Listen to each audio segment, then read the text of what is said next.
Tape Deck Media. Step right up. Listen to the Awful Service Podcast. It's future radio on your computer phone. You've heard of Hannah and Barbera, Laurel and Hardy, Sears and Roebuck, now Doyle and Cocazello.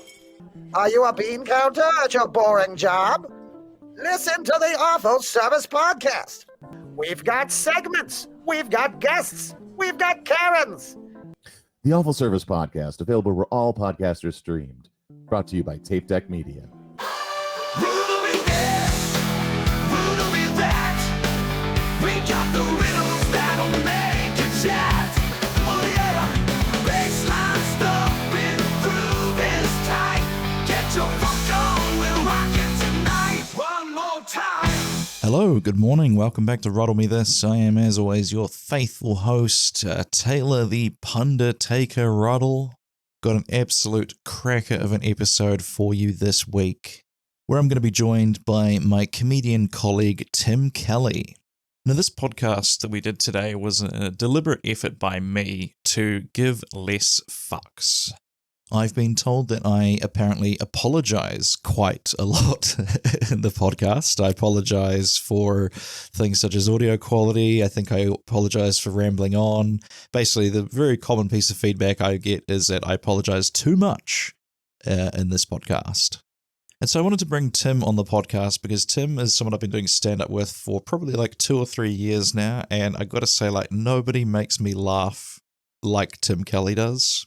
Whenever I hang out with him at like a social function or backstage at a show, that he's one of the funniest people ever. He just gets me. He just tickles me. And so what I wanted to do was bring Tim on the podcast to have a very loose, very hopefully funny, comedic kind of chat. We went into it with very little plan. We had 3 topics written out in front of us, which were the Olympics, fatherhood, and the Opie and Anthony show. We went on a lot of tangents, but we did cover those 3 topics. Now, Tim's somebody that I find so funny to watch on stage as well because he's way better at doing dark humor than me. He somehow manages to make it work. I can never get away with doing dark humor. I think I'm too sort of jolly for it to work. So I wanted to let loose a little bit. So this podcast, like I say, just be warned, might be slightly different in vibe to the rest of the podcasts you've been hearing up until this point. But like I said, I wanted to give less fucks. Now, I used the word less very deliberately as well because I didn't want to give 0 fucks. I feel like in order for quality of a project to be maintained, you have to give a certain amount of fucks. However, I think I was giving too many fucks, and I was too worried about getting policed on language or, being told off by the listeners for rambling on, etc., etc. And like I said, I didn't want to give 0 fucks because have you ever met somebody that says the phrase 0 fucks given? They're always the most insufferable people that you've ever met. So there's a line somewhere. It's an appropriate amount of fucks required to maintain quality, yet still be loose, fun, and funny. Did we walk that line in this episode? I'm not sure. I should add this as well. I'd been feeling a little bit of a slump. I was feeling the grind. I was feeling the pressure of the grind of putting out content, creating the podcast. I love creating the podcast, but trying to do everything, promote gigs, tour, do the bingo gigs, corporates, etc., was really wearing me down a little bit. And I was feeling a bit just worn out, I guess, before we did this podcast. And I got to tell you, man, laughter really is a form of medicine for the mind. I felt so much better when Tim had left. Not that I was happy that he was leaving.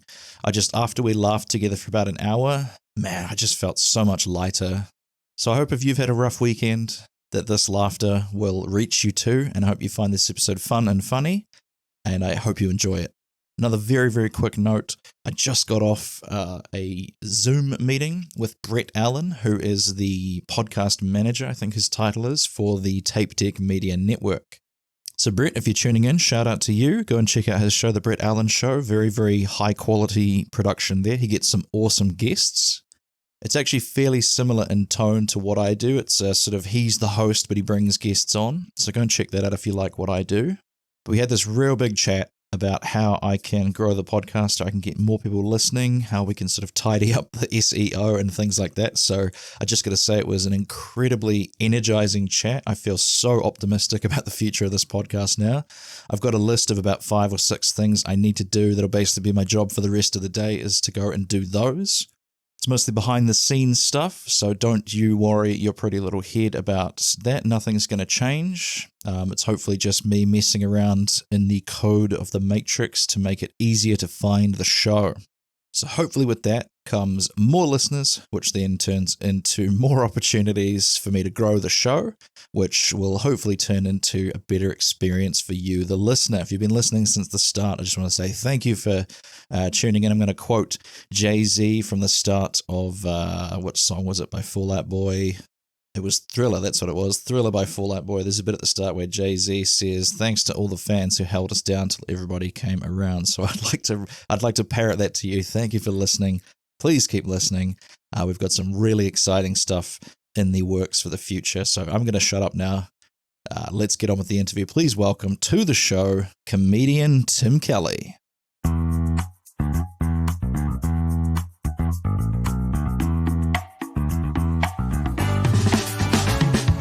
Okay.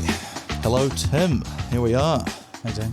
We are, this is the first test of the new technology. I can see the little red light, so I'm pretty sure it is recording. How are you? How am I? I'm all right. Yeah, I'm good, actually. Yeah? We beer at what? 11:30? 11 in the morning. Morning? Yeah. What are you drinking there? Steiny ultra low carb. Steinlager. Is that German? Stein sounds German. It all sounds incredibly German, but I'm sure it's New Zealand, isn't it? And I'm enjoying a grape Fanta, but you picked it up at a like an Asian dairy or something. Just a normal dairy, but the Fanta having to be Vietnamese. Or? Yeah, it's got Huang No written on it, which I assume maybe is the flavour. Grape. But yeah, I appreciate it. So yeah, let's just get into kind the of like a podcast. homage to your Nazi roots, I guess. Yeah, exactly. Jesus. I did get mistaken for being German quite a lot over in Japan. It was American, obviously, because of the size, but then American because of the size. They would see me and they'd be like, "Oh yeah, here he is, big old American boy." Yeah.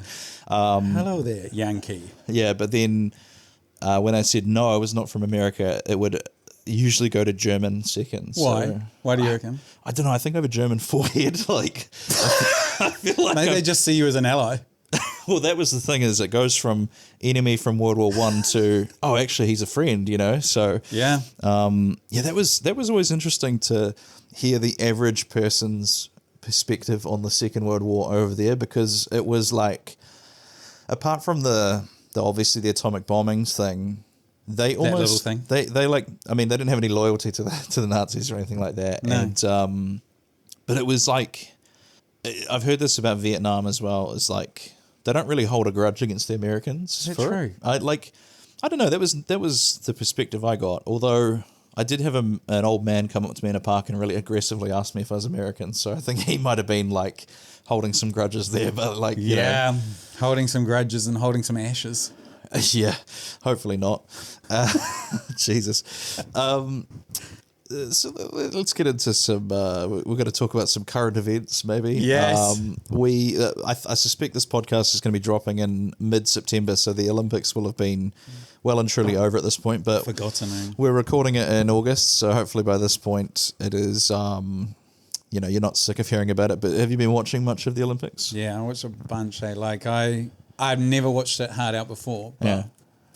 For this one, I was sick for a week. And Perfect. Yeah, I was, my dad's got the old Sky Go, log into that. Yeah. And I just fucking watched days of it, Yeah. And it was brilliant. What are your sports that you like to watch? Well, basketball. Yeah, oh, of course, yeah. Basketball's my favourite, and it's the best competition really outside of the NBA, normal NBA. And it's really fucking great level of basketball. I meant to ask you about this actually. We were at a social function and I meant to ask you more about this, about the dream team that the US sent over. Yeah. How come they haven't done that again since? Was that a kind of one-time setup that they were doing, or that one was 92 Barcelona, and it was like the commissioner of the NBA was like, how can we market this to a global market, Yeah. you know, because we've got this opportunity, we've got all these famous people. Michael Jordan was pretty much already the biggest name. Yeah. So he just saw it as a marketing tool, and it worked. Like, basketball's so global because of that moment. Yeah. But now this team that they've sent now is the closest thing to the dream team that's ever been sent. The USA team. That's Yeah, and there was lots of discussion about, are they better than the original dream team? Who did they send over this year? LeBron, Steph Curry, Kevin Durant. Oh, yeah, like yeah, so it all the literally- big guns. Wow. Anthony Davis, Joel Embiid. It was an amazing team. Yeah. But they only just won, and it was because of LeBron. That was what used to And Steph. fascinate me And about the Chicago Bulls. I watched The Last Dance. I quite like that documentary. Fucking awesome, man. But like you always hear like, oh, Michael Jordan's the greatest player of all time and everything. But like, it seemed like they spent a lot of that documentary losing. And as someone who watches basketball, does that mean that like, you know, the Bulls were good and they had Jordan, but like the other teams, like, because the Pistons, I think from Detroit, they were like their big rival, weren't they? Were they just better, or was it the Bulls couldn't get on the same page, or like, I don't know, it seemed like they got their ass kicked a lot by the Pistons in that documentary. Yeah, well, that's kind of like the formative years. You know, you got to lose to begin with, Right. to see how to win. And so that was the team to go through. They kind of had this run, 89, 90. And, you know, before that, Celtics and all that. But, yeah, Jordan had to lose a lot to know Right. what it took to win. And then when he won, like, that's what's so impressive about him. Yeah. Like, They just didn't lose again after I they don't think started there'd winning. been a three-peat for, 30 years. That's right. And then he did that twice in a row, Yeah. essentially. So When you win the championship and they give you a ring, you get to keep the ring, and like every member on the hell team yeah. gets one. And then you can pawn that ring when things get fucking tough. You always see these Have you seen Uncut Gems with Adam Sandler? No, I've not watched it, but I've heard it's very good. Fucking awesome. So that's him he's running a pawn shop. He's a shyster. He does everything. It's such a tense movie. The whole time you're just fucking tense as like, come on, man, just slow down. But nah, it's brilliant. I love the I heard that there was the reason pimps wear so much jewelry is just a segue right there. Wow, the reason pimps wear so much jewelry is so that when they get busted, they can. I think it's like the police will take all the cash you've got on you, but they don't take your jewelry. So they would then either give that to someone to like sell to get bailout money or something. Yeah. And but there was a practical reason that they were wearing jewelry instead of, because like that old image of the pimp with the purple hat with the feather in it and all the chains and rings and stuff like that. Yeah, apparently that was a very practical decision by them. So Interesting. Yeah. I think, isn't that just to get dark again, this is going to be a very dark episode, I'm sensing already. Wasn't that the thing that finally? No, not that way. Although the next thing I'm going to say is O.J. Simpson, so that's But wasn't that what he finally? Wasn't that what he finally got busted? Was it he was trying to steal back some sports memorabilia, and then they kind of slapped him with the murder? Over punished him. Because he got off on the murder charge. Did he passed away recently? Didn't he? Rest in peace. Yeah, that's right. Do you know, speaking of people who have passed away, well, we're jumping all over the place here, but have you seen the new Deadpool and Wolverine? No.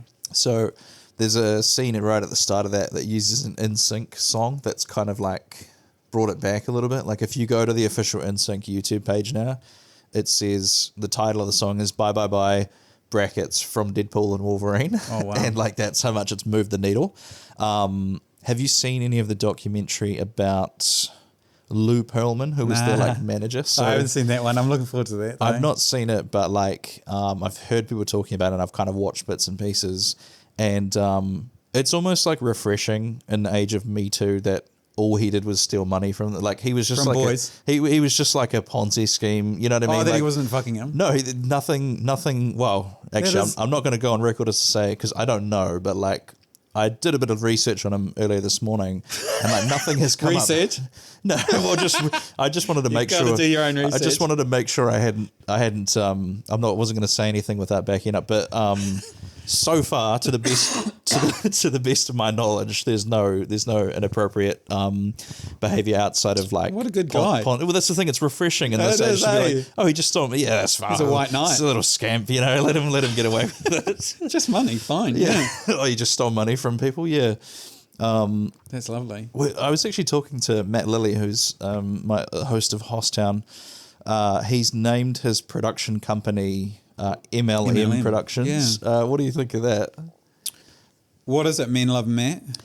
It's Matt Lilly Media, but he thought it would be funny to have multi-level marketing, like I those see. Hey Girl, the person who hasn't talked to you since high school suddenly reaches out of the blue and you're like, oh, they're going to try and sell me yeah. something. Have you had anything like that where someone's tried to sell you on a... Yeah, definitely. Like, hey, it's been a while, catch up. And you think, oh, what a genuine, like, reach out. Yeah. Yeah, I guess I haven't heard from you in a while. Things are going great, da-da-da-da. And then they're going, oh, by the way, how's your Tupperware? Or who does your tampons? Tupperware was the one I was going to ask you about because my mother used to do Tupperware parties and I don't know, is that a multi-level marketing? I don't know. It seems like a scam somehow, but... It's probably... Or is it like dildo parties, eh? It's just like you go to a Tupperware party. Yeah, like it was a thing in the 90s and I think even earlier is like... My mother had a friend that we always just used to know her as the Tupperware lady and I don't even remember if we knew her actual name. Her name is Sistema. But they used to do like a social thing where they'd all go around to one of them's house and I guess they were just able to buy Tupperware stuff and I remember as a kid actually that was always quite exciting because you nerd. No. What, exciting a Tupperware party? No, because I didn't have to go to the Tupperware party. It it was a night off. Yeah, exactly. It was a night off. No, it would be like there'd be some other kids around and you'd sort of be left to your own devices. Like, were your parents rugby watchers when you were a kid? Yeah. And was it the same where you sort of left, they'd be in the living room watching whatever and so you'd be kind of off on like a little secret mission. Sometimes sliding down the stairs on mattresses, like oh, man. that was always a good one. Yeah, okay. But no, I kind of watched the rugby. I was into it then. Yeah, really. I can imagine. I think it was just kind of like a family thing. I know my mum listens to this podcast now, so she's going to hear this. But man, she gets upset watching the netball. Like, really? I'll walk past the living room, and it just does not sound like she's having a good time watching that. And like, in a way, I do admire people that get really into sports teams because it would be nice to feel that passionate about anything. Yeah. And I think maybe I'm like that with professional wrestlers. I get quite into like watching them, but yeah, you hear people talk about like there's a comic Adam Rowe who he's like a diehard Liverpool FC supporter, like to the point where he doesn't even care about the England like the national team. It's only the Liverpool games that he's really into. Are you on that level with any of the teams you follow? Yeah, I'd say so. Just with basketball. What is your basketball team again? I'm kind of like a bandwagoner for Steven Adams. So wherever he goes, I go. Right. What team is he on now? He's just been traded. He was an awesome team last time, the Memphis Grizzlies, but now he's just been traded to Houston, and it's less exciting. Is that the Rockets? Yep. John the Robert will be happy about that. I think Is he from Houston? Is their baseball team the Astros? Yeah, no, he's from Houston then because that's his baseball team. So you guys will have something to bond over there. Yes, I saw him for the first time the other night. Really? Like you only just met John? No. But it must have been a year. Yeah. John the Robert. I don't think he's listening, but if he is, I hope. Hello, John. Fuck off, John. No, he's a good guy. John's one of those dudes that he's got like a full life, you know what I mean? Like he has hobbies and a fulfilling career. You see him as an adult.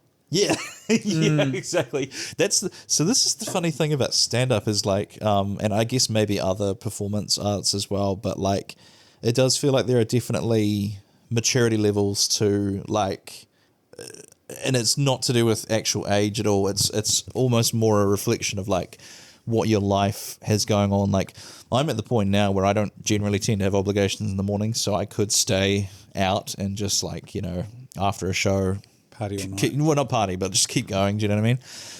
But then, yeah, like John, he's got, like I said, he's got a full life. He's got kid. I think he has multiple children.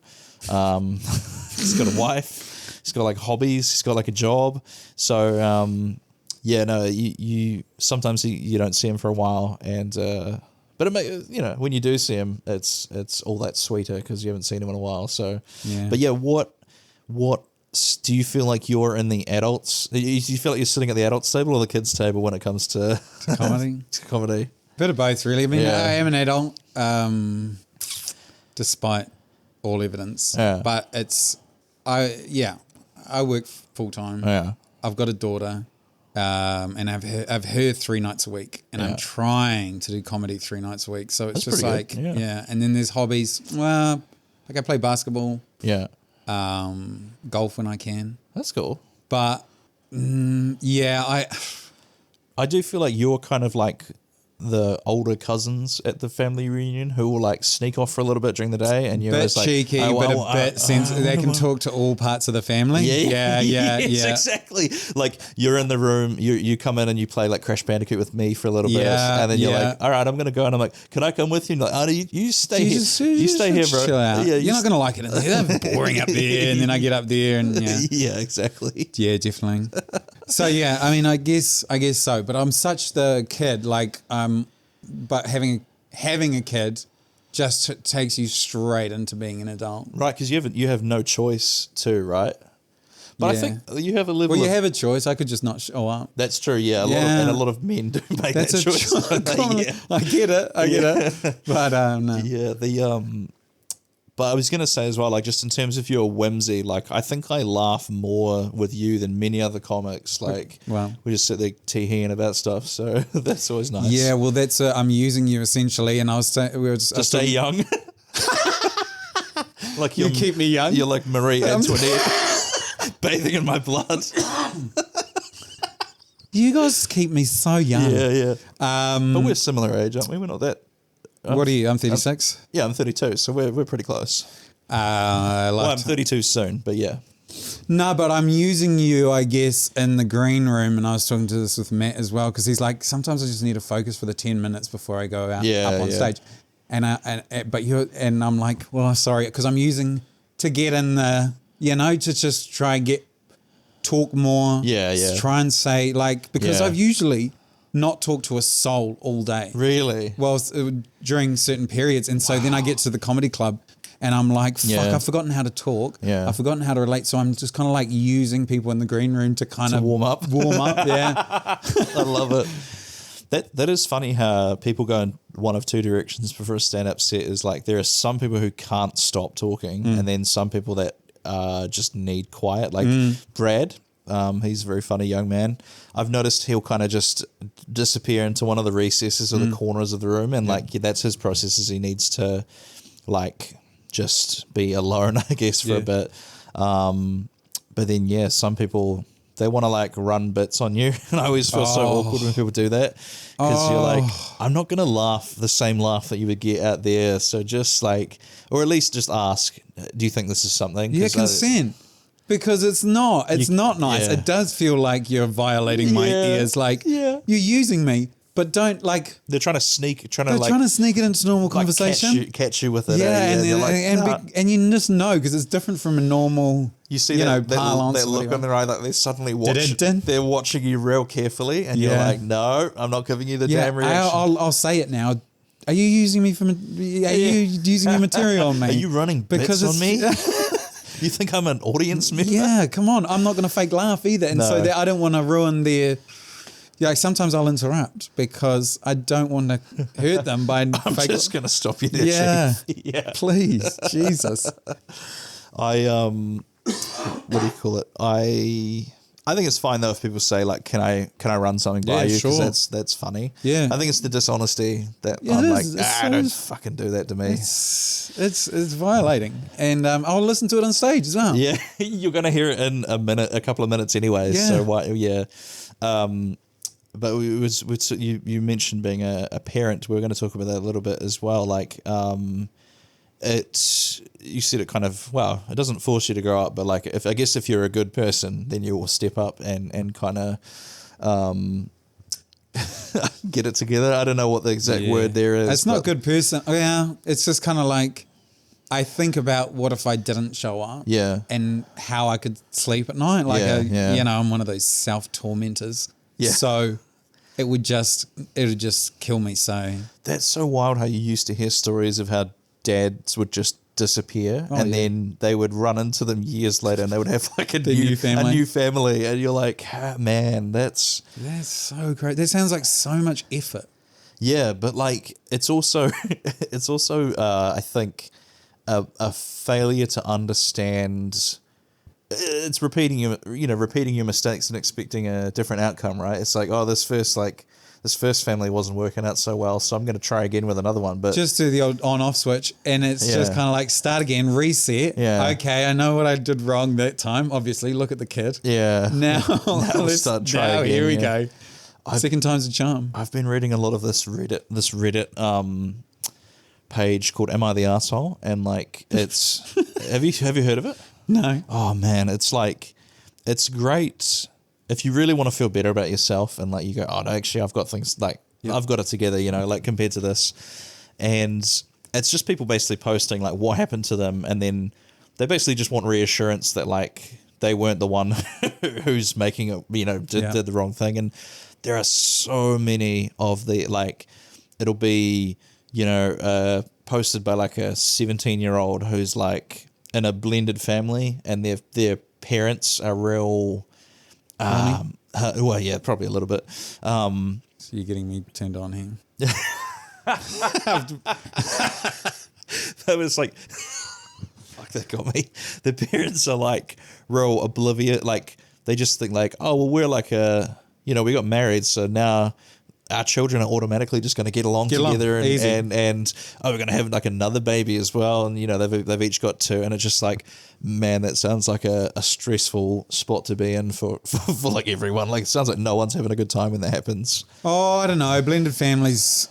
I think it's the way that it goes nowadays. I mean, most people do it. I'm sure you can do it. Yeah, properly. definitely. But like so many of these parents, there's so many oblivious parents because they just give a shit, and it's just like you see it all the time, and it's just like, what's your kind of heartbreaking? Really. What's your stance on the iPad kind of thing? Do you let the child? I get it, man. It's like because you get it's so hard raising a kid, and then there's like this cheat code really of just kind of like TV or games and stuff like that, and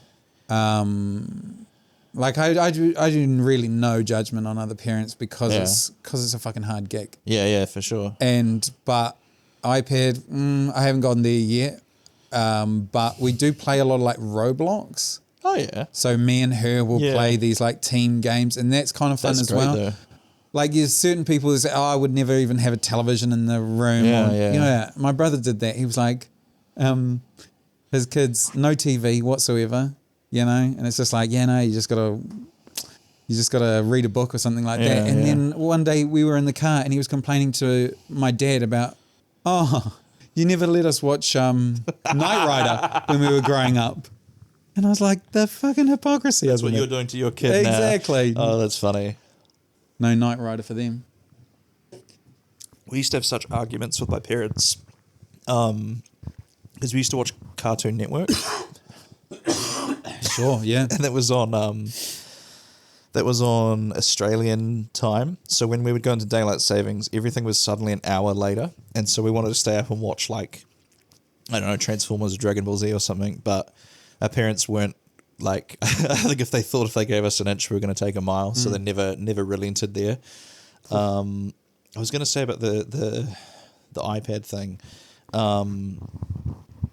I've lost my train of thought with that. But there was, I saw a video of this little kid, probably 2 years old, maybe. I'm not quite sure. I don't know how to judge children's age, but it looked young. And they were doing the move where they were like, I'm going to pretend to faint and see what my child does. Sure. And the kid immediately grabs the phone out of their hand and sprints off. And you're just like, oh man, that is not a good sign when they're like, they're the desire for this. It's like the One Ring from Lord of the Rings, right? It's like it becomes like an obsession, I guess. But well, like, it's all they see us doing as well. Exactly, It's yeah. just all just like you look up and your parents looking down at their phone. Yeah. And you're just like, okay, well, that's the norm. And that's what life is like. And so Yeah. I really, really try to stay off the phone, but it's like, you know, sometimes you need to, but whatever. But Yeah. you go to the park or you go to the playground and then the parents will not look up from their from their phone the whole time. I saw this it's sort of related to that, but you were talking about how tough parenting is. I saw this thing. It was a picture of some lady. She was bouncing a kid on her knee on an airplane, and she'd like offered to take the kid from the parent for like a little bit just to give the parent a break or Who something. did? This lady on a flight had seen that this A kid random lady? Yeah, exactly. And like, so I just thought like, man, like I could never get away with, if I'm just like, hey, love. You look like you're having a tough day with your baby there. Yeah, tap on the shoulder. Just hand him over to him, like it would be. And you're rubbing your hands together. Oh, God. I've got a T-shirt with my own face on it and my name and stuff. And it was just like, yeah, it's a very specific type of person. You have to look trustworthy, I guess, to do that move. But I was laughing to myself on the plane thinking, imagine if I just offered this random lady, oh yeah, I'll look after your baby down here. Just give me the baby for a few minutes. Please. I bet the thing is though, there are some parents who are so tired they would probably take me up hell on it. yeah, they'll be like 5 minutes. Are you serious? Just to get a break from the little thing. Oh my God. Yeah, and so like, but I just thought there was this other funny thing I saw. It was because apparently when you're a mother, you've got heaps of photos of like just the kids, but none of you and the kids. Yeah. And so there was like a post on Facebook. It was like, if you've got friends who are mothers, like take photos of them and the baby together and blah, blah, blah. But like, I just thought like, man, you got to put a disclaimer on that of like ask first or know them. Make sure you know them first, because you just walk up to a couple on the park. Oh, like, you're a beautiful couple. Look Look what's at his that. name? Nobody ever takes photos. Of Yeah, mums no. anymore. Not when they're breastfeeding, anyway. Oh no. Yeah, you definitely don't want to do that. Right. What else is on Captain steering the ship. Let's talk about Let's go to a caller. Snowy. The truck is snowy.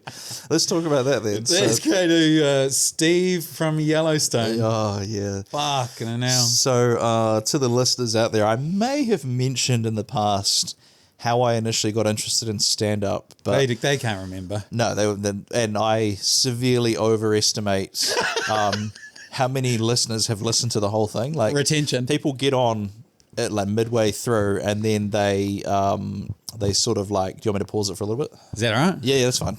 Let's see if I can. Oh, we can keep it going. I mean, I'm just going to... Okay. Let me hold it. Oh, you're double fast. Yeah. Is that going to fuck up the sound? Probably. So Tim has run off. I'm not quite sure where he's going. Maybe bathroom. So it's just me sitting here. I'll give the spiel to. So Sorry to interrupt the show, but I got to be a shill for a second. I'm historically bad at self-promotion, but it's one of those things I need to get better at. So here goes. If you like what I do and want to support me going forward, here's how.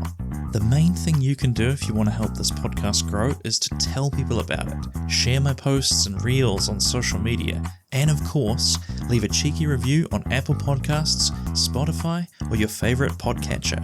In terms of social media, here's where to follow me. My tag on everything is @TaylorRuddleComedy. Follow me on Facebook or Insta to see all upcoming gigs and live dates. Follow me on YouTube, TikTok, or Insta to see reels of the podcast as well as skits and stand-up clips. I've also got 2 free comedy specials up on my YouTube page as well, with plans to release another 2 full-length ones by the end of the year, so give me a subscribe so you don't miss out. Once a month I host a podcast called Hosstown with my friend and comedic colleague Matt Lilly. It's a light-hearted take on modern masculinity as the two of us try to strike a balance between being scholars and cavemen with plenty of belly laughs along the way. Hosttown is eventually going to have its own feed on the Tape Deck Media Network, but for now, the easiest thing to do is to search Hosttown Podcast into YouTube, where you can watch the full videos of the full episodes. We release them all free up on there. You can, of course, catch me live all over Christchurch with quizzes, musical bingo, and of course comedy nights. Go and follow my Facebook page to keep up to date with those. I've also got a survey running at the moment so that I can find out what people do and don't like about the podcast. Visit taylorruddle.com/podcast to have your say. It really helps me out. I'll chuck a link in the show notes to that. Thank you for indulging me. That's all the shilling out of the way. Let's get back to the show. Like I said, the listeners, I overestimate how much people have listened to like the whole of the podcast. And so, yeah, I'm going to talk about how I initially got into stand-up. And that was one of the things that Tim and me actually realized we had in common, was that we both listened to this show called The Opie and Anthony Show, which was a radio show from New York City. And the way, okay, Tim's walking back. Yeah, I just was filling the time, you know. We're the paragon of professionalism here. So Tim's back. I was just telling the listeners how I started listening to the show called O&A, which was what we had in common. What we sort of only found this about each other kind of recently, that we both listened to it. How did you first become like familiar with it? That would have been right next to the mic for that ASMR there. Yeah. Yeah, how did you discover Opie and Anthony? I found out about it through Louis C.K. So Controversial figure to mention nowadays, but yeah. Yeah, well, fuck it, really. Well, yeah, you can't. It doesn't change the fact that that's how you discovered it. Yeah, so exactly. Yeah, keep going. Yeah. So I want, it's that time of discovering somebody you think is incredible. Yeah. And then wanting to know everything about them or hear them in different situations. So I would be like YouTube videoing him at different stand-up sets, and then you get into like interviews and stuff like that. You notice he's got a lot of these interviews on this one particular radio show, O&A. So I started listening through him, and then I was like, fuck, this is actually a pretty good show, and start listening to other people, other comedians I like on that show, and then just turns into listen to every bit, listen to every show, everything that's funny, and then kind of haven't stopped since. Yeah. The mine was kind of similar. The way I got into it was another friend who's probably not listening, but he might tune in, Jake. We studied together, and he gave me a bunch of files of a thing called the Laszlo Show. Did you ever hear it? Do you know who Laszlo Jones is? So he made all the in-game radio for like the Grand Theft Auto series. And they actually did like a real radio show based on it. Actually, don't know when it was, 2000s maybe. And that was at the same radio station as Opie and Anthony, was it? It was K-Rock, which is like the big New York rock station. K-Rock, yeah. And I started listening to that. Did you ever listen to Laszlo's show? No, I heard Laszlo on their show. They had this guy on their show called Big Wayne, who was like he was from Queens. He was a carpenter, I think. So he's like a real tradesman kind of vibe. And he had a beard that was dreadlocked that went like down to his waist, this big long beard. He was kind of my build. He's a big guy. And he was like an absolute sort of hoodlum growing up. And like, they were, I think he used to do freebase cocaine, I think was the... Fantastic. Yeah, they used to do all sorts of drugs.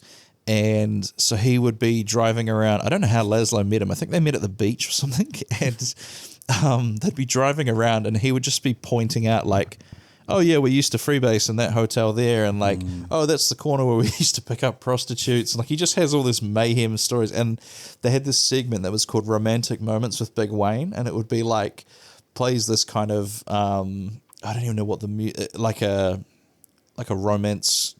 What are those daytime TV shows? The like a telenova. What are those things called? Soap opera. Oh yeah, like a romance soap opera kind of intro, and it would be like Romantic Moments with Big Wayne, and then it would be him talking about how like, oh, me and my buddies, a burnt out bus that had been abandoned, and we all had ran a train on this one girl. Like, it was just these horrible Awesome. stories, but they had this romantic music in the background, and so he became the kind of standout. He was like the sort of. Was he in the games? Did they put him in the games? I'm sure he probably did Yeah. stuff in the games, yeah. Because Laszlo worked at Grand Theft Auto, Rockstar Games for years. But yeah, that was the thing that people really latched onto was Big Wayne's antics, and they occasionally had guys from Opie and Anthony on the Laszlo show, and then exactly like you get this little taste of other things. You're like, oh yeah, I'll investigate that a little more, and then you start to have all these comedians, because they always had a lot of comedians who are now massive names, like Bill Burr was on all the time.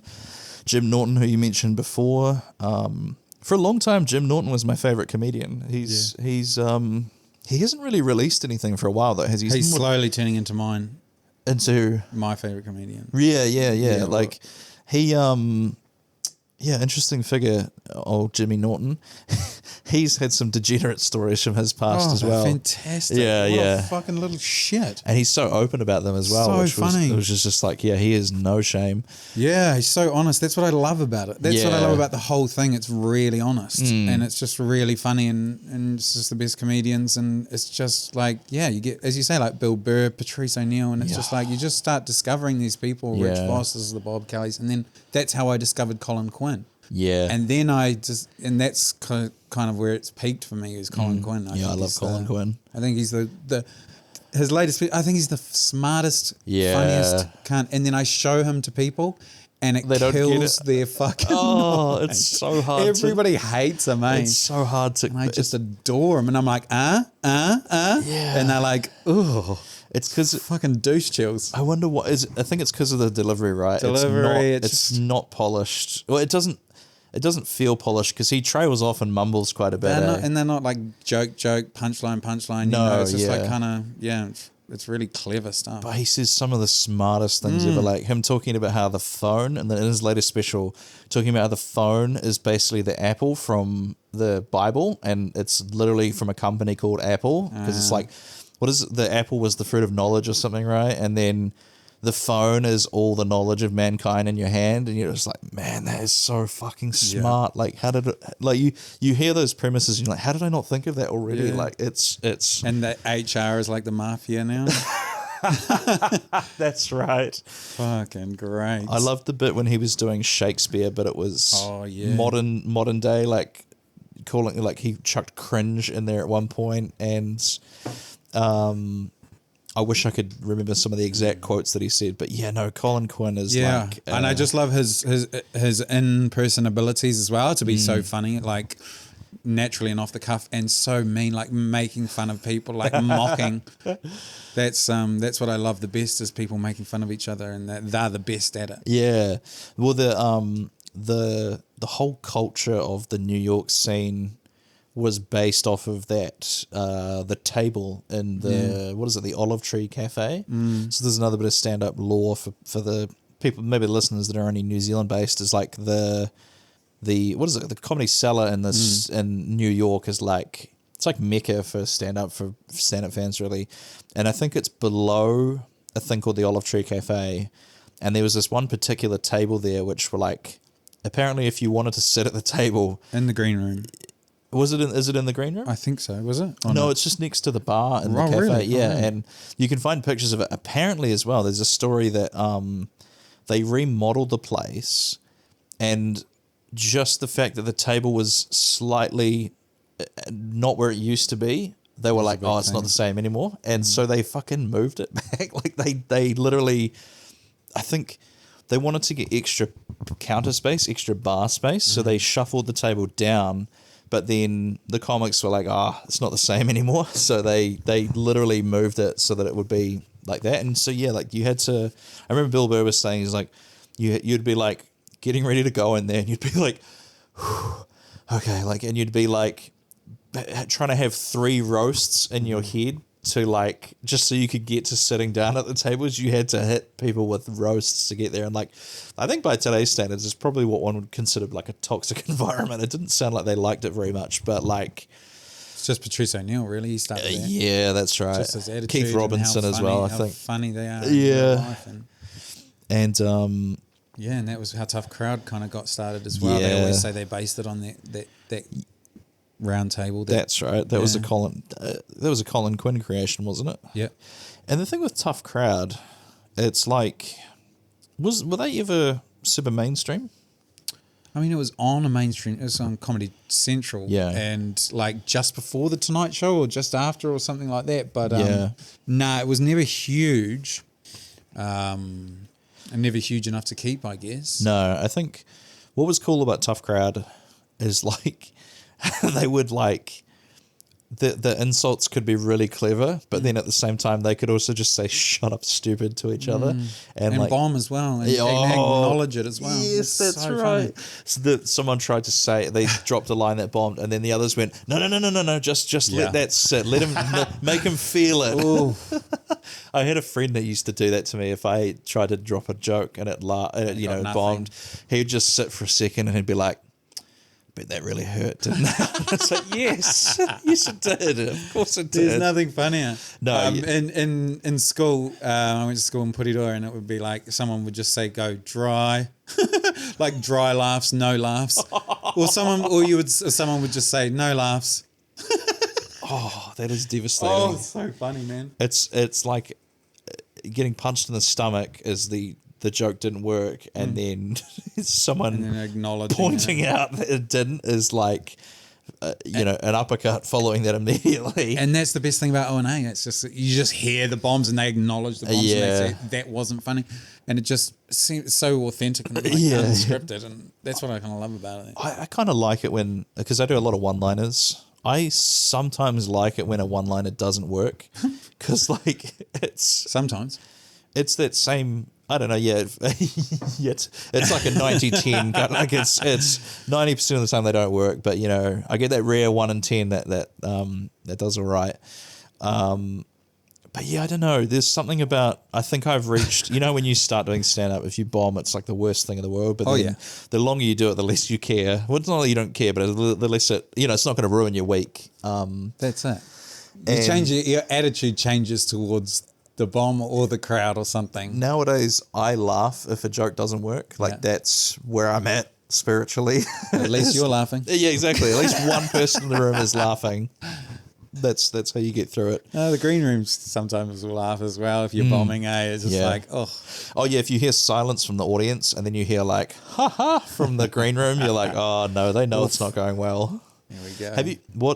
Have you ever had like what you would consider like the worst show you've ever done? Like, was it a tough? What was the kind of? What was there any particular reason that it sticks out in your mind or anything? Yeah, it was essentially a corporate out in Franz Joseph. Oh, that was a tough gig, was it? Yes, I've heard of. You told me about this one. Yeah. Yeah, it was a toughie. It was for like Scenic Circle or one of those kind of hotel chain groups or Yeah. tourism chain groups. Yeah. And it was they weren't expecting comedy. Not particularly. Yeah. Like it was like we were interrupting their little corporate their like drinks. Oh, I hate it when that And happens. and they were quite spread out as well. And then I was just like trying to work the audience, and I made a Luxon joke, and then after that I got nothing, nothing. And a girl came up to me afterwards, and a gig's gone well when they're giving you feedback, and she's like, "You know why no one laughed?" because they're all all rich Nasho voters. And then the company is owned by Luxon's brother. Oh man, And so like that it is was funny just like though. voomf. And then that was it. For the next 10 minutes I was just like sweating, dancing. I hate it when it happens. I hate when there's a point that like ruins like you know, you're doing You all can't right get or whatever, back from. but yeah, you're so deep that you just cannot recover from. No matter how hard you try. Eh? But in hindsight, that is so funny that it's Luxon's brother that owns that company, because it's like that makes it funny again because it's like, well, of course that joke's not going to work. Like, yeah, tough crowd. And then Anto was like, let's just go, let's go talk to the audience, hang out with them. Afterwards. Shake some hands. And I was like, I want to crawl up and fucking... you don't want to spend more time around. Oh, my God. I'm straight home. Yeah, that's a tough one. I love when you mentioned corporate. That made me think like, oh, actually, no, corporate it was probably a corporate that was my toughest gig ever. But I've actually been relatively lucky. I've had some good corporates. Haven't had any really disastrous ones, but even in the good ones, there's always that guy. It's always a guy who obviously thinks he's a bit of a funny man at the office, and he obviously feels like we're like upstaging him, even though we are not even thinking about him. You know what I mean? Like I am. Oh, are you? Like, take this. You try to find him before the gig starts. You're like, oh, look, I'm gonna. Funny man. This is for you. Hey, you think you're a bit of a jokester, do you? A couple of water cooler anecdotes, but then. And they always pipe up and they pipe up and they pipe up, and then eventually you sort of shut them down, or whatever, you sort of go on, and like that's all fine. Like it's part of the job for us to deal with. We're supposed to know how to deal with problematic audience members, but it's like you say afterwards. It's like when you're packing up, it's like they always want to come over and talk to you, because they want you to be like they're fishing for a like. Oh yeah, man, you helped. Fuck, man, you're real quick, man. Thanks, like, I think bro. you should you ever think about giving stand up a try? Like, man, you're really helping me out there. Like you've got a gift. Your anecdotes were just adding to the fact that when I asked you what your name was, and then the fact that I asked you what your name was, and then you told me a name that wasn't your name. When you said your mum, yeah. Oh, when you randomly said the word lesbians in the middle of the show, just the peak of comedy. You get funnier with every sip. But yeah, always drunk, eh? Always drunk. Always a little toasted, and like, yeah, they come up to you with this energy of like, hey, look at us, the performers in the room, eh? Like, oh, we're just a couple of dudes hanging out who making people laugh. Yeah, not like these fucking squares. Yeah, they got no fucking sense. And like, they were the ones that were laughing nicely, and him sitting there with his arms folded in between jokes, trying to think of bits. Yeah, like that's lesbian. It. Yeah, we had this one guy who was. He was like a street performer or something. He came into one of the open mics, and it was like he had like made it his mission to try and heckle constantly throughout the night.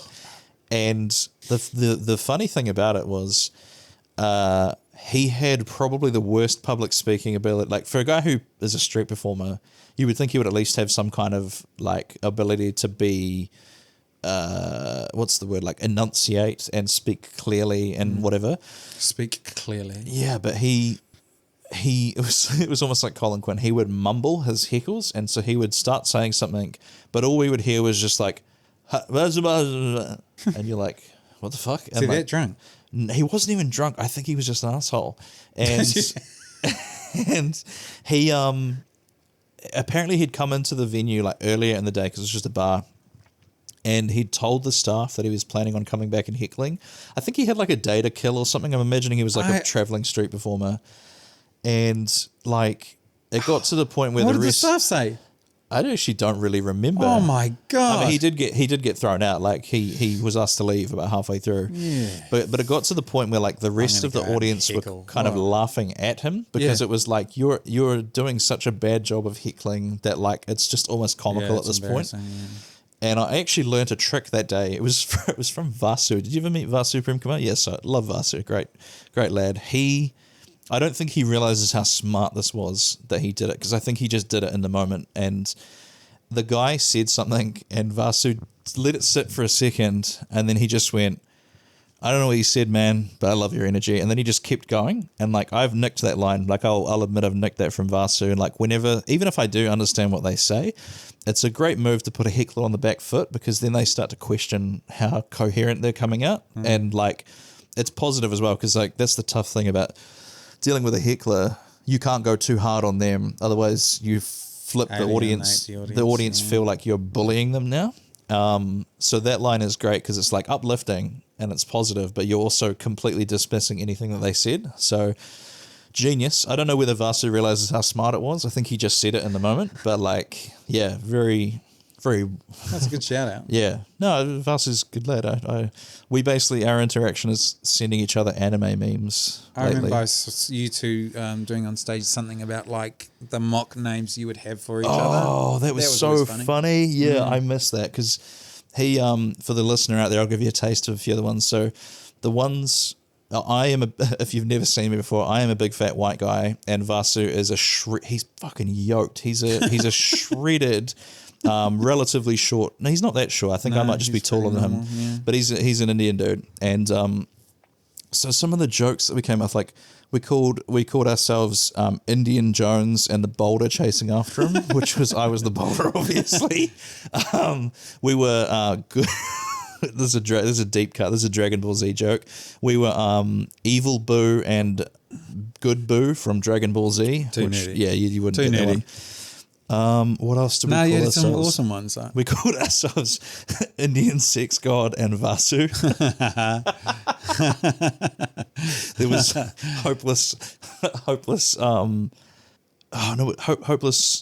hopeless loser virgin and hopeless loser virgin or something was one of them. What else did we have? We had Balu and Mowgli from the Jungle Book.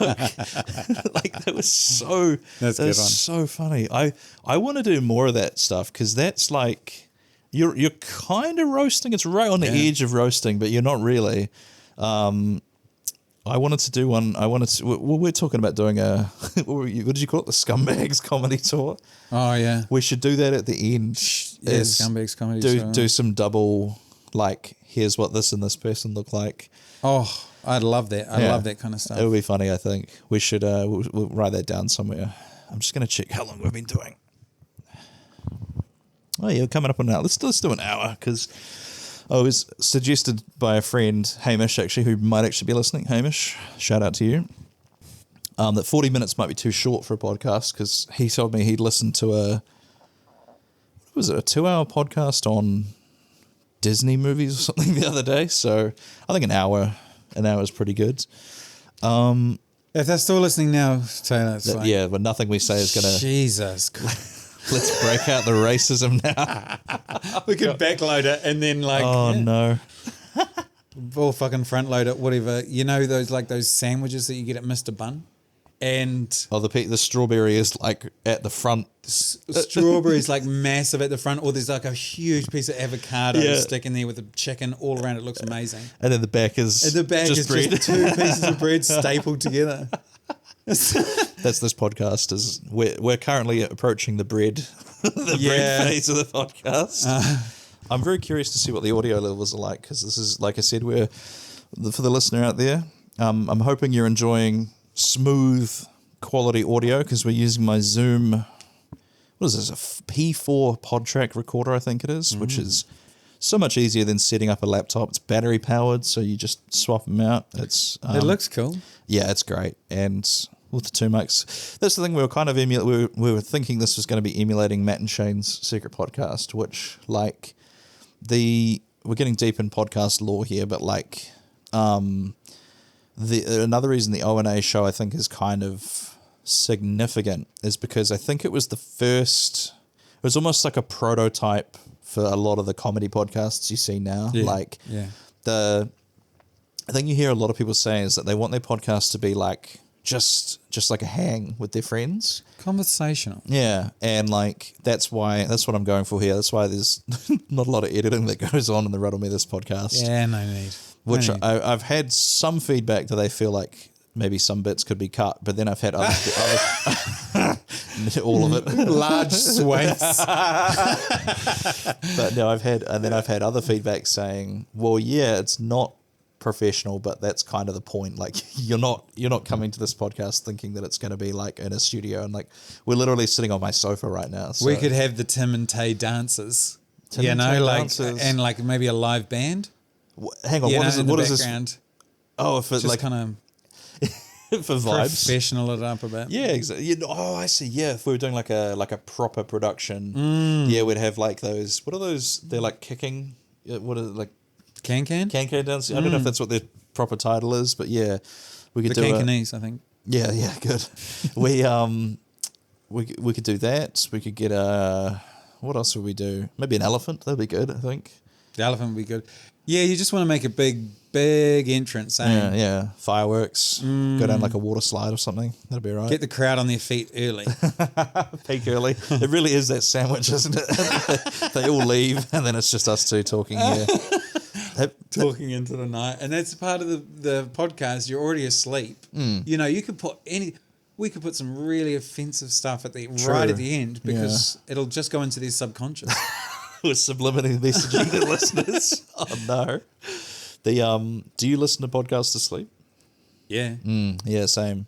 That was kind of what Laszlo's show was for me, was because do you have trouble shutting off your brain? Yeah. 100%. And for me it was always the Ricky Gervais show. Yeah. With Carl Pilkington? Yeah, the XFM radio so show. Good. Yeah, so good. But then when A came along and now I'm just kind of like, it's just constantly on.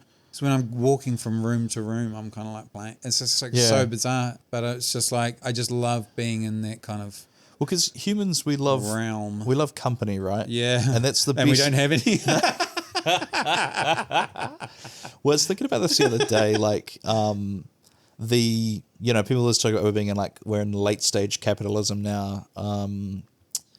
And I mean, you were talking about the phone before as well, like the fact that we're now aware of like everything that's happening in the planet. I don't think that's good for us. What do you mean? Well, like if you go on Instagram now, you're just assaulted with anything, Instagram, Facebook, it's like you're just bombarded with like everything at once. It'll be like people posting about the Palestine and Gaza thing, and then like the boxer from the Olympics that everybody thought was trans but it's not trans, and then like that was confusing. The American election thing. But it's just, you know what I mean, it's just everything, and like it's everything that wants you to care about stuff. And we really didn't talk about the Olympics, did we? Not really, no. But I mean, we can always circle back to. But it is, you're bombarded, but you can always fix your algorithm. You know what I mean? It's like you're seeing what you want to, what captures your attention. Oh, so maybe the phone is a reflection of my 100% of your dark, depraved soul. Oh no, the Black Mirror. Is it why all the JD Vance memes keep coming up? I just want to make it clear, I do not know anything about JD Vance, but I don't think I support what he stands for. So I think it's just he's very nuclear family, isn't he? I don't know, because I don't follow politics. I think it's just another thing to get angry at. Well, that's the thing is, I seriously need to, like you say, fix the algorithm. I want to go back to using a flip phone where you don't have access to like everything. Like David Tao. Yes, exactly. And who is he? The guy who played Elon Musk. Yeah, no, that will be a Neuralink chip that he's got in his brain, I think, eventually. No, Aziz Ansari, he ends one of his specials by talking about how he's gone back to the flip phone, and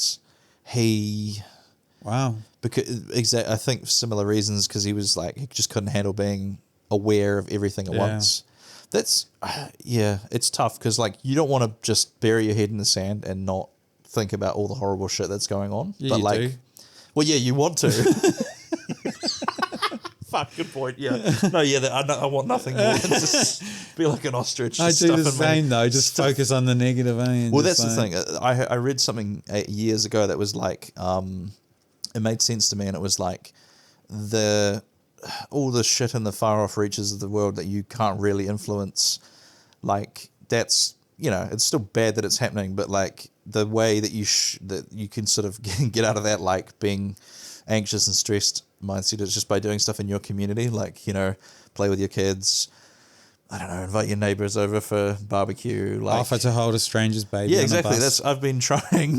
No one's taken me up on it just yet, but like, still keep offering. It ain't going to stop. School gets out what, 3? Yeah. We're just walking up to the pickup line and being like, "Madam, your baby looks like it's stressed." Yeah, no, that's. I don't want to. He's 11. No. Yeah, I know, but there's still, I just saw the way. I just want to give you a break from. Yeah, it's tough, God. you know. Did your parents ever give you a like a not like a code word, but like a Pedo speech. yeah, I suppose in a sense. Did they ever give you anything like that? The birds and the No, the just peas. like don't get into cars with strangers and stuff like that. Yeah, probably. Yeah. Yeah. I remember my brother did once. He got into someone that claimed that he was their friend. What? And it turns out he was their friend. Oh, And so it was like, Jesus. I think that was the thing. Because we grew up in the countryside, which we're like Oh, that's right. I keep forgetting you're a fucking heck. a Selwyn. Taylor Hicks. Yeah, that's the one, man. But I'm not, the weird thing is like, I wasn't really one of them. I was like, I was made for so much more. This small town ain't big enough for Broadway. Yeah, that's my dream of stardom. No, it was mainly because I didn't actually work on a farm. Like all my Yeah. classmates, they would be like in summer. You Yeah, text them like, hey, rearing what are you rearing up to? Like, oh, I'm lambs. grubbing thistles, or I'm like, helping deliver calves or whatever. Mean money in it though. I know. There's a lot of mental health issues that come along with it. I think, like, apparently farming is, like. 100%. Well, it's like isolating, I think, because Yeah, you just like you're on sure. your farm. You're just angry at then you see those stories of farmers just hitting cows with metal pipes. Really? Have you ever heard that? No, I'd never heard of that. It was like an Invercargill guy or something got done for beating cows with metal pipes. Was that a mental health? And I can just see him just go pissed off from his wife or the banks or the Yeah, how they get involved in governments like that, the like bank the is- bloody Labour ban, and then just sort of like wailing on these poor cows. Oh no, the bank is always the funny. Like that's the, you've got like the mongoose and the cobra. They're like each other's natural predator or whatever. Like the farmer and the banker are the two that because like There's 3 on a bank of a shore. There's only 1 boat and 2 can go across at one time. wait, so you've got a farmer, a banker, and then A politician. you can't leave the farmer alone with the banker, otherwise he will pummel. He'll beat him will with a eat the metal grain. pipe. Wait, so you've got a bag of grain, a farmer, and a banker. Oh my god! Oh fuck! Oh, that got me. Oh shit! But like, I remember how professional wrestlers always had a job. This is don't. relevant. I was never into it. Yeah, okay, fair enough. So like, there would be like a guy who's a wrestler, but then he's also like a lumberjack or something. That was the whole Oh, thing. that was his like shtick. Yeah. Yeah. And so that apparently came from back in the day when Hulk it was Hogan. all farmers watching wrestling, real things. There would be a guy who his character was he was the banker, and so he's the big heel who's like, Oh, boo! I'm the banker. I'm Yeah. gonna foreclose on your farm. Has he whatever. got And then a briefcase? probably suit and yeah. a briefcase, glasses, and then. The baby face was the good old boy who he's trying to save the farm, and Good old he's boy. beating the banker up, and That's how wrestling was started. I don't know if that's how the job thing started. I read it somewhere, and I've never been able to like corroborate whether that was the first one that happened. But I remember seeing a You got to doco do or your own something. research. I know. I You really gotta need do to. your own Yeah. research. Anytime someone says something to the effect of like, "This is the truth the mainstream media doesn't want you to know," you're always like, "All right, they're going to say something wild right now." Yeah, exactly. Yeah, or just some like really obvious like UFOs found across America. That's Just right, like, yeah. Shut up. Oh man, I think. What are we doing for time now? That's always a good sign. Well, I'm just thinking that's basically. Well, we just hit an hour right there. So Oh, there you go. Good for your mate. What was your mate's name? Hamish. Hamish. Yeah, there you go, Likes Ham. that. Hope you enjoyed that, Hamish. He's the only one still listening at the moment. All the conspiracy well, theories. at least awake. Yeah, exactly. I'm actually, man, I haven't laughed this hard on a podcast in a while. You just get Well, me, that's 'cause man. you're It's- a terrible guest. yeah, that's true. I'm kidding. 83 I'm kidding. episodes, and I've had the first good guest in. So No, I'm kidding. I'm kidding. I stoked. listen a lot. I do. Do you? Yeah. To my podcast? Yeah. Oh, man. I don't know how to thank you, I guess. Thank you for the downloads. It's delightful to have you on. You're not really a social media guy, though. You don't have any. You don't have anything I can plug, do you? Nah, not really, man. It's just like, go to my website for dates. Yeah. Nah, I don't have a website or dates. But basically, you mean dates as in like they can offer to take you All out for meanings. milkshakes No. Nah, yeah, I know. I do have a Tim Kelly, obviously, at Instagram.com, but like, and every once in a while I will post if I've got a big gig coming up, but I am really terrible at that side of the business. Yeah. To be honest, though, like it's a grind. Like the last few days, I've really been like, I just can't be bothered with social media. Yeah. Cause it's like I don't know. It's just like relentless. It never ends. There's always something you need to be plugging. And I don't know how Bert does it. Do you know what I mean? Bert Kreischer is like, he's like excited to promote everything. I don't follow him, mate. I suspect as well with Bert though, he just has to film it and then he can pass it off to his team. He's got a whole team. Probably. I wish I had a team. Just like you want to get onto a team? I would just love to not have to actually your pit crew, my little pit crew, filling me up with grape Fanta and Munchos, changing my wheels in between laps. But Munchos really was a terrible thing to bring. That's probably the crunchiest of all the chips. We did a little ASMR. I've been doing the drinking ASMR throughout. A little bit, yeah. That's okay. We'll get stuck into those shortly. But yeah, like just do yourself the favor if you see Tim Kelly's name on a comedy show poster, on a billing. Yeah, I reckon like easily worth the price of admission. Yeah, well, it's at $5. At least $5 sometimes. Up to $5. Yeah, I think that's fair.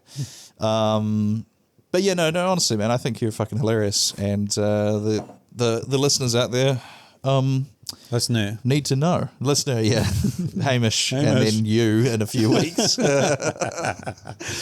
right, well let's wrap it up there. Thank you for joining me, Tim. Yeah, all good. Good to hear you. Thanks for having me. That's the most Kiwi sign I've ever. Oh yeah, good. Thank you. What would you like? No, that's fine.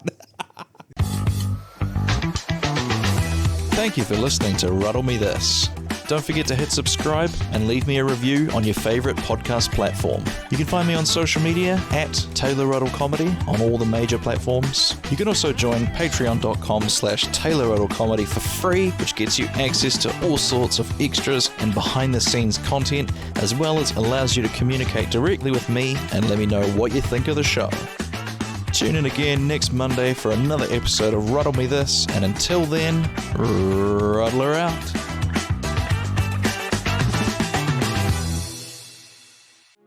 This has been a Tape Deck Media production. Thank you for listening. Hey Ruddlers, I joined a group of podcasters that we are calling the Trailer Alliance, a group of podcasters that share each other's trailers at the end of the episodes and generally support each other. So at the end of each episode for the next few weeks, I'm going to be playing a trailer of one of the members of the Trailer Alliance. And here's one of them now. I hope you like it. Are you struggling with a lack of access to captivating entertainment and media? Are you faced with constant judgment and ridicule from friends and family for your inability to respond appropriately to sensitive situations? If this sounds like you might be suffering from being emotionally dead inside. But it's not too late to make a change. One Nothing Podcast is a newly available treatment for being dead inside. Taken just once every 2 weeks, One Nothing could make a world of difference. By combining carefully measured dark humor to the amazing original formula of grisly fatalities, One Nothing Podcast has successfully entertained thousands of people suffering from death inside. And with access across all podcast platforms, treatment has never been more readily available. But don't trust my word. Here's some real-world testimonials from a few of our listeners currently undergoing treatment. From consistent doses of One Nothing Podcast, my posture has greatly improved due to being kept on the edge of my seat. The One Nothing Podcast comes on, everybody be like, shut the f*** up. I'll be quiet, but when the episode's over, I'll be talking again. Oh my gosh, buddy. I used to be on so many medications for blood pressure. And then I listened to One Nothing Podcast's episode on Kitty Genovese, moved into an apartment on my own, and haven't needed it since. That one really got my blood pumping. You know, listening to One Nothing Podcast, I'm not constipated anymore. I'm just full of shit. So what's stopping you from great entertainment? One Nothing Podcast is not intended for all audiences. Listeners under 18 years of age should obtain permission from your parent or guardian before downloading. Tell your therapist if you're predisposed to whining, complaining, rating podcasts poorly, being overall combative, or being easily offended, as One Nothing Podcast might not be right for you. So stop letting great content pass you by. Talk to your therapist today to see if One Nothing Podcast is right for you.